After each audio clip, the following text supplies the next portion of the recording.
Assalamualaikum warahmatullahi wabarakatuh. Berjumpa lagi. Kali ini saya akan membacakan sebuah kisah horor berjudul Tumbal Sinden Purnama.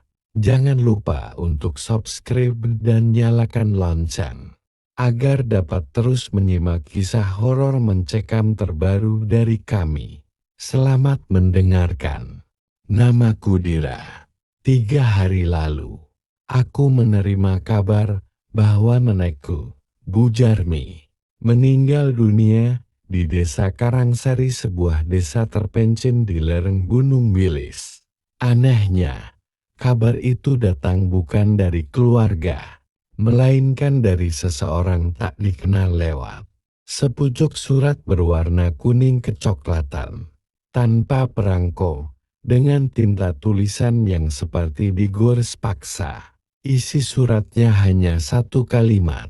Bu Jarmi telah menunaikan perjanjiannya. Waktunya darah baru menggantikan tumbal lama. Tak ada tanda tangan. Tak ada pengirim. Ayahku marah saat aku hendak ke desa itu. Lupakan Karangsari. Ibumu dan aku pergi dari sana karena alasan, katanya. Tapi rasa penasaran lebih kuat.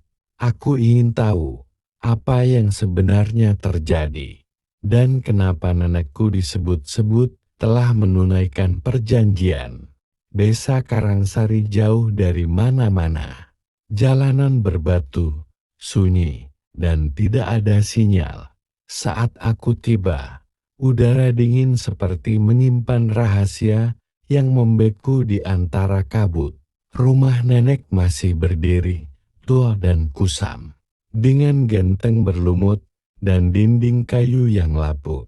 Ada bekas dupa dan bunga melati berserakan di depan pintu.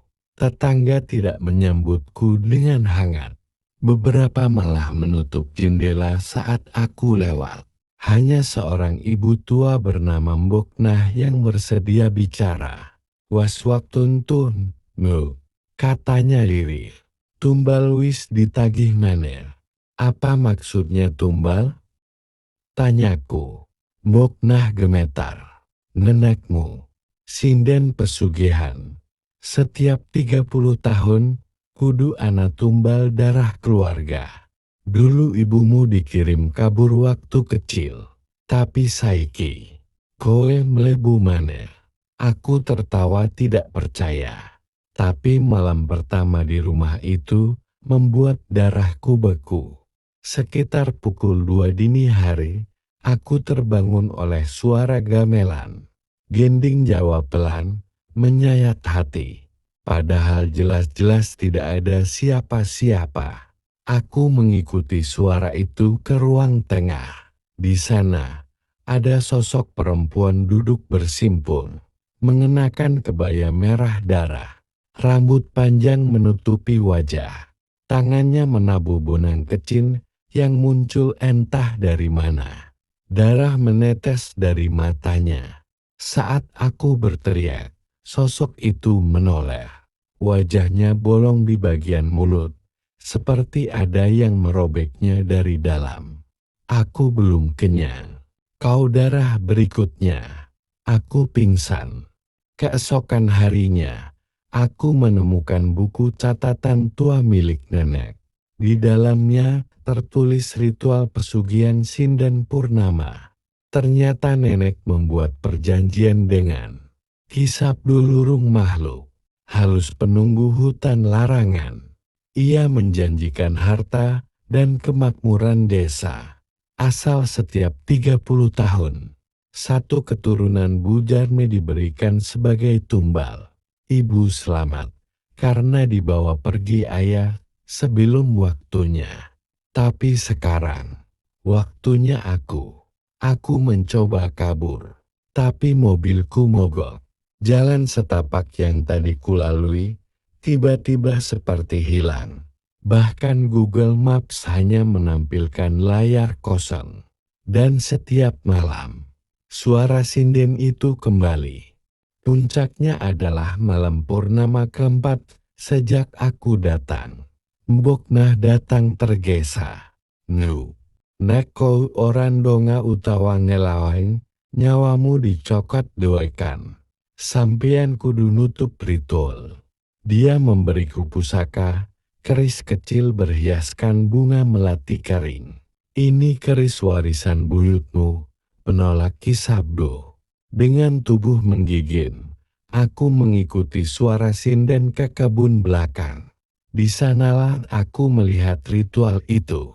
Sosok nenekku berdiri di depan api unggul, meski sudah mati.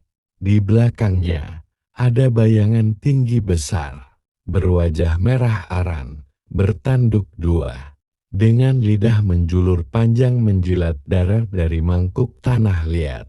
Sosok itu adalah Ki Sabdo. Nenekmu sudah mati, tapi jiwanya dijerat, kata Mbok Nah dari belakang. Untuk mengakhiri ini, kau harus potong ikatan darat dengan keris itu. Aku maju. Ki Sabdo menggeram. Tanah retak, api membubung.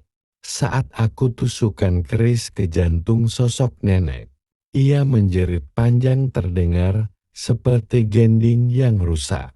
Tubuhnya mencair, dan bayangan Ki Sabdo terbakar menjadi asap hitam yang menjerit.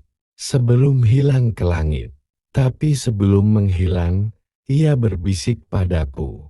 Setiap perjanjian yang diputus akan menuntut darah baru kelak. Aku berhasil pulang, tapi tidak ada yang percaya cerita itu. Ayah dan ibu hanya menatapku lama, lalu menangis. Kami tak pernah membahas Karangsari lagi.